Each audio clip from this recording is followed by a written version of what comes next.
Hello dear students. Today we are starting with the functions of several variables. Basically this is the first topic of multivariate calculus और इसके लिए हमें कुछ pre requisites की ज़रूरत होगी। जैसे हम फंक्शंस ऑफ सेवरल वेरिएबल्स यहाँ पर डिस्कस करने जा रहे हैं तो उसके लिए हमें सबसे पहले तो फंक्शन ऑफ वन वेरिएबल की थोड़ी इन्फॉर्मेशन होनी चाहिए, how to define a function and what we require to define a function.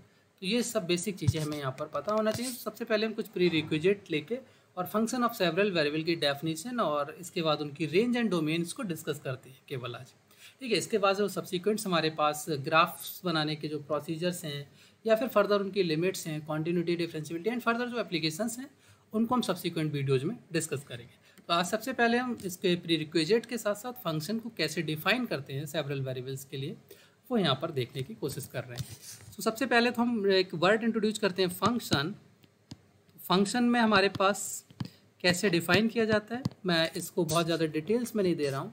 आप लोगों ने इसको 10+2 स्टैंडर्ड पे पढ़ा होगा, तो ये हम बेसिकली ग्रेजुएशन या सब्सिक्वेंट हमारे पास फर्दर हायर स्टडीज़ के लिए इसको स्टडी कर रहे हैं। ठीक है, चाहे आप IIT जैम की प्रिपरेशन कर रहे हो, चाहे नेट JRF हो आपके पास, या फिर आप किसी दूसरे कोर्स के लिए इसको कर रहे हो, आपको ये काफ़ी बेनिफिशरी होगा उन सभी के अंदर। मे बी IAS एंड जो सिविल सर्विसेज एग्ज़ाम है उनके अंदर भी आपके पास multivariate calculus inside the calculus ही कंटेंट में आपको मिलती है। तो कई बार कई यूनिवर्सिटीज़ में, इंस्टीट्यूशंस में आपको कैलकुलस के नाम पर डिफरेंट पेपर्स मिलते हैं। कई जगह पे सेम पेपर ही आपके पास चलता है, कई जगह पर आपको एनालिसिस के अंदर ये कंटेंट मिलता है। तो आप उसमें जहाँ पर भी आपके यहाँ पर जो कंटेंट है उसको आप उसके अकॉर्डिंग कर सकते हो। सो सबसे पहले हम फंक्शन डिफाइन कर लेते हैं।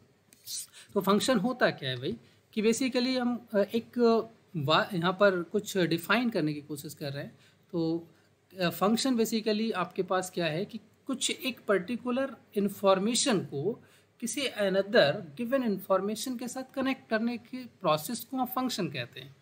भाई एक आपके पास एक पर्टिकुलर वे में इंफॉर्मेशन गिवन है, उसको अनदर वे की इंफॉर्मेशन के साथ आप कनेक्ट कर रहे हैं। ठीक है, सो ये जो प्रोसेस है this one is known as the connections और द फंक्शंस। तो सपोज जैसे आपने 10+2 स्टैंडर्ड पे किया होगा, पहले हम उसी को देख लेते हैं फिर डेफिनेशन की बात करते हैं। कि ये एक पर्टिकुलर टाइप की आपके पास यहाँ पर इंफॉर्मेशन है, इस इंफॉर्मेशन को आप क्या कर रहे हैं, एक डिफरेंट अनदर काइंड की इंफॉर्मेशन से कनेक्ट कर रहे हैं। फॉर एग्जांपल अगर हम बात करें, जैसे आपको सपोज कहीं पे ट्रैवल करना है, एग्जैक्ट ये एग्जांपल्स तो नहीं बनेंगे लेकिन आप थोड़ा थोड़ा उनको समझ सकते हैं कि आपको कहीं पर ट्रैवल करना है। तो आप एक जगह जिस जगह से चल रहे हैं और जिस डेस्टिनेशन पर आपको पहुंचना है, तो आपका मोटिव है वहाँ पर पहुंचना, तो आपको जो आपके डेस्टिनेशन तक पहुंचा रहा है, so this one is a process. और उस प्रोसेस में आप एक ट्रांसपोर्ट का यूज़ करते हैं। सो वो ट्रांसपोर्ट बेसिकली दिस आपको क्या कर रहा है, आपको एक आपको कम्यूट करा रहा है एक जगह से दूसरी जगह के लिए। तो वो आपका क्या हो गया, फंक्शन हो गया। जैसे यहाँ पर आप मान लीजिए कि आप किसी x पॉइंट पर थे, x डेस्टिनेशन से आप किसी y डेस्टिनेशन पर गए हैं, तो आपका जो ट्रांसपोर्टर है, जो ट्रांसपोर्ट है दिस वन आपको ये क्या कर रहा है, x से y तक लेके जा रहा है। सो इसी को हम बेसिकली f से सिम्बोलाइज कर लेते हैं। तो हम इसी को डिफाइन कर लेते हैं f(x)=y। अब ये तो एक लेमन लैंग्वेज की मैंने आपको डेफिनेशन की बात की है, अब हम थ्योरेटिकली डेफिनेशन की बात कर लें। तो बेसिकली हम क्या डिफाइन करते हैं यहाँ पर, f is a rule which assigns each and unique value of the domain set to the codomain set. तो यहाँ पर दो अलग अलग सेट्स की बात आ गई है, one is known as the domain, other is known as the codomain set. ठीक है, तो हम यहाँ पर फंक्शंस को जब डिफाइन करते हैं तो हम नॉन एम्प्टी सेट से नॉन एम्प्टी सेट के लिए डिफाइन कर लेते हैं। तो f आपके पास एक रूल है from a non empty set A to another set V which basically assigns each and every value of A to unique for every element of X A to unique element Y of B। तो ये जो आपके पास function है basically f, ये क्या कर रहा है, एक एलिमेंट आपने x का लिया, उसको किसी यूनिक एलिमेंट से b के अंदर असाइन कर दिया। तो this process is known as the function. This set is known as basically domain and this set is basically known as codomain। देखिए मैं बहुत डिटेल्स की डेफिनेशंस पे नहीं जा रहा हूँ। अब आपको दो वर्ड आ जाते हैं, domain, what is the domain. तो डोमेन वो वैल्यूज होती हैं जिनके लिए आपका फंक्शन डिफाइंड हो। All possible values, possible choice for which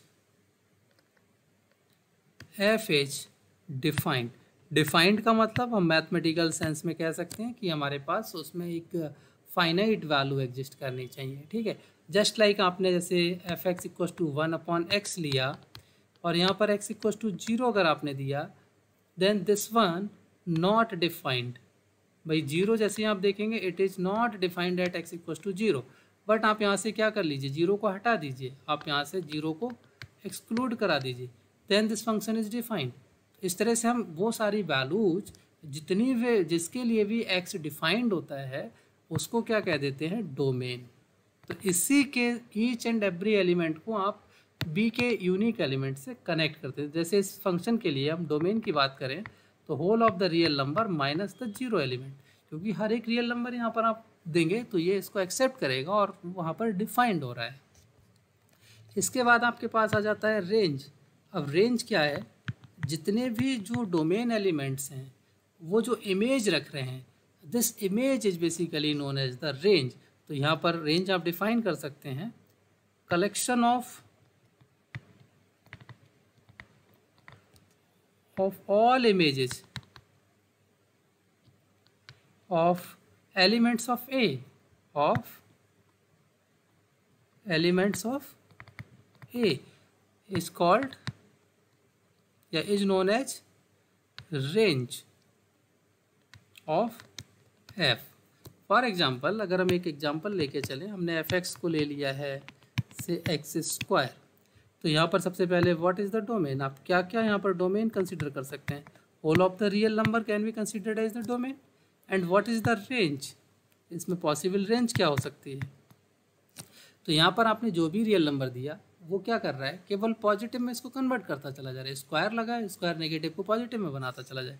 तो जो r प्लस आपके पास इंक्लूडिंग 0 जो आपके पास रियल नंबर्स हैं, आपको अगर नंबर सिस्टम पर इसको रिप्रेजेंट करना चाहें तो ये आपका 0 हो गया, दिस वन इंक्लूडेड, एंड ये आपके पास इन्फिनिटी आ गया, तो ये आपका ओपन सेट आ गया, means closed 0 to open infinity, because infinity is not a number, this is a symbol only.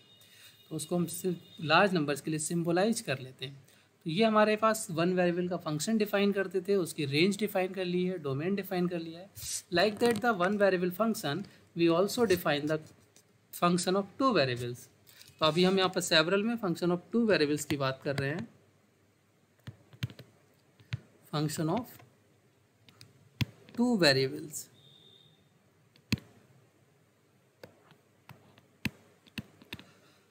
Same way आपको यहाँ पर डिफाइन करना है, F is a rule, f is a rule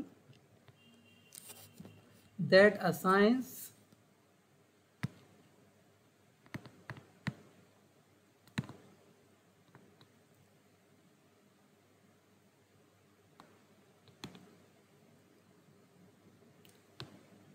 to each ordered, हमने two variables की बात की है, to each ordered pair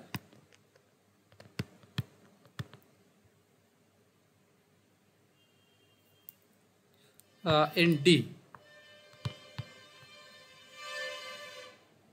to a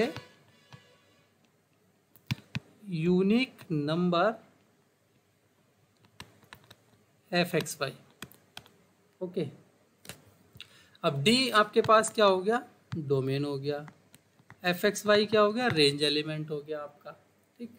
तो सिंपली आप इस तरह से देख लीजिए कि आपके पास देखिए, अब आप टू वेरिएबल्स की बात कर रहे हैं, तो यहाँ पर x, y टाइप के आपके डोमेन के अंदर एलिमेंट्स होंगे। उसको अगर आप इसमें फंक्शन आप डिफाइन करते हैं f like r2 to r real numbers पे, अगर आप रेंज को रियल लेके चलते हैं, हम अभी रियल्स की बात कर रहे हैं, आप यहाँ पर rn पे भी डिफाइन कर सकते हैं, तो वो आपका ट्रांसफॉर्मेशन एक समथिंग डिफरेंट होगा, उस पर हम अभी यहाँ पर कोई कंक्लूजन नहीं कर रहे हैं। ओके, तो ये क्या हो रहा है कि ये आपके पास एक रियल लाइन है, इस रियल लाइन पर आप इस R2 के पॉइंट्स को मैप करा रहे हैं। तो एक तरीके से सपोज कर लीजिए ये एक्स वाई आपने मैप किया है, समथिंग लाइक दैट। यहाँ पर कोई आपका पॉइंट आ गया एफ एक्स कॉमा, बाई जो भी एफ गिवन होगा उसके अकॉर्डिंग आप इसको चूज कर लेंगे। फॉर एग्जांपल अगर हम एक एग्जांपल की बात कर ले, सॉरी, एफ एक्स वाई हमने ले लिया से x square plus y square. तो सबसे पहले हमें डोमेन डिफाइन करना है। व्हाट इज़ द डोमेन, मतलब वो सारी पॉसिबल वैल्यूज जिनके लिए ये फंक्शन डिफाइंड हो। आप एक्स को यहाँ पर कुछ भी रखिए सब पॉजिटिव करता चले जाएगा, वाई को कुछ भी रखिए सब पॉजिटिव कर देगा। आपका मतलब ये हो गया आपका ये फंक्शन हर एक वैल्यू के लिए डिफाइंड है। तो डोमेन आपके पास होल ऑफ R2 जो रियल आप स्पेस लेते हैं कार्टेशियन स्पेस, वो आपके पास हो गया। अब दूसरा पॉइंट आ जाता है रेंज की। इसमें से ये जो आपने रियल लाइन ली है इसका कितना टुकड़ा आपका यहाँ पर जो है रेंज का काम कर रहा है। तो अब जैसे ही एक्स को कुछ भी यहाँ पर डालेंगे वो पॉजिटिव कर देगा, जीरो डालेंगे तो जीरो से स्टार्ट करेगा। सेम वे वाई की सिचुएशन है। तो ये एक पर्टिकुलर पॉइंट आ जाएगा जीरो, जहाँ से केवल राइट साइड में ये इसको मैप करेगा। तो ये आपकी रेंज कितनी हो गई, sorry, close zero to open infinity. इस तरह से आप और भी तमाम फंक्शंस यहाँ पर कंसीडर कर सकते हैं और उनके कॉरस्पॉन्डिंग उनकी रेंज, डोमेन और सारी चीज़ें जो हैं आप ये डिफाइन कर सकते हैं। फॉर एग्जांपल मैं कुछ आपको होमवर्क्स लिख देता हूँ, आप इनके लिए खुद से ट्राई करिए सेल्फ। एफ एक्स वाई इससे maybe X E raise to the power Y और maybe E raise to the power X by find the domain and range. जितना पॉसिबल हो सकता है उतना करिए, नहीं हो सकता है आप इसको मुझे कमेंट सेक्शन में ज़रूर बताइए। मैं आपको वहाँ पर कोशिश करूँगा कि आपको ये इनके सॉल्यूशंस प्रोवाइड कराने की कोशिश करूँगा कि आपको इन्फॉर्मेशन शेयर की जाए। May be something x upon y. तो ये आप 3 एग्जांपल्स को रेंज एंड डोमेन इनके डिफाइन करने की कोशिश करिए। बेसिक कॉन्सेप्ट आपका वन वेरिएबल का है। अगर वन वेरिएबल किसी को बहुत अच्छे से समझ नहीं आता है तो आप 11th 12th का जो फंक्शंस का टॉपिक है उसको एक बार गो थ्रू कर लीजिए।